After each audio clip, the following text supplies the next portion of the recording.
Here's your quick Wednesday tutorial. It's extra quick today because your official tutorial is actually through Let's Make Art.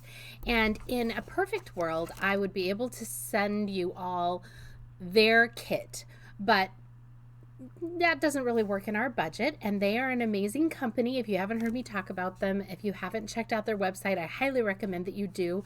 Their kits are wonderful and very affordable, just not for a budget to do for everyone.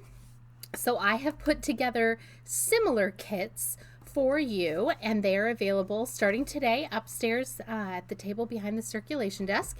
And we are going to show a little love this week. And in your kit, there is an outline, and Sarah Cray will explain how that works, but basically you use this as your template with graphite paper. So there's a sheet of graphite paper in here, and it is protecting, there's a piece of blue paper protecting your other paper from the carbon on the graphite paper.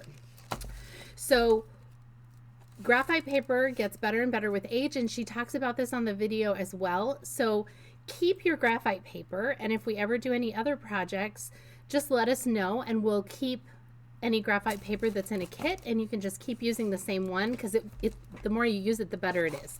The less marks it leaves, and it's lighter. And in your kit, there's a CD case with a palette on it. Now, these three colors are actually a different brand than what Sarah Cray generally uses. This is another brand she does use sometimes. This is Dr. P.H. Martin. She usually uses Dandelion brand watercolors. So these colors are slightly different, and you'll notice that our blue actually is a little more turquoise, and our purple is a little bit bluer. Or I don't know, it's a little bit less bright than the violet that she's using. The yellow is actually very similar. So your color palette is going to look a little different than hers, but it's generally the same idea. And so to provide for that, then you have a piece of watercolor paper in here for your final project, but there's also a piece of Bristol paper that you can use. That's the lighter weight white. It feels kind of like cardstock, but it's a little rougher. That is for you to practice on, to try some of the techniques. This one actually has quite a few different techniques in it. I do all of the projects that I put out for you because I want to make sure that I'm not giving you something that's just no fun or that's super crazy hard and requires a lot of advanced technique. But this one was different, and it was challenging in some new ways, and I really enjoyed doing it. And she has some different options for your O.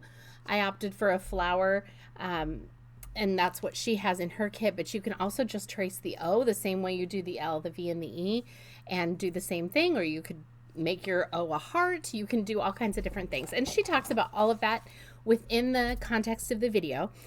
The biggest difference really between her kit and her supplies and what I have provided for you is that you only have one brush, and it will be it could be any size from a 6 or an 8 all the way down to a 4.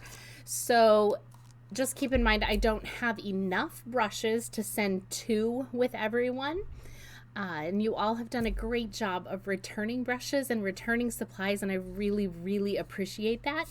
And I'll need to ask you to bring back your brushes and your palettes again this time.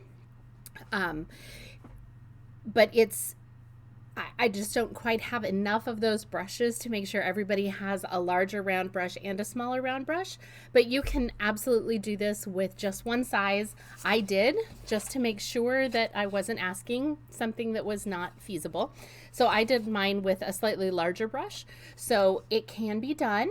It just might change the way your leaf shapes look.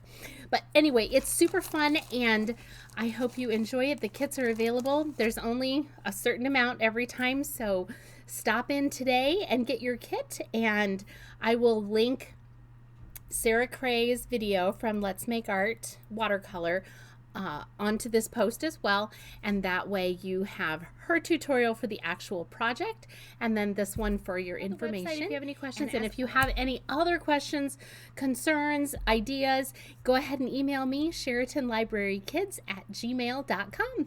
I'll talk to you soon. See you later at the library.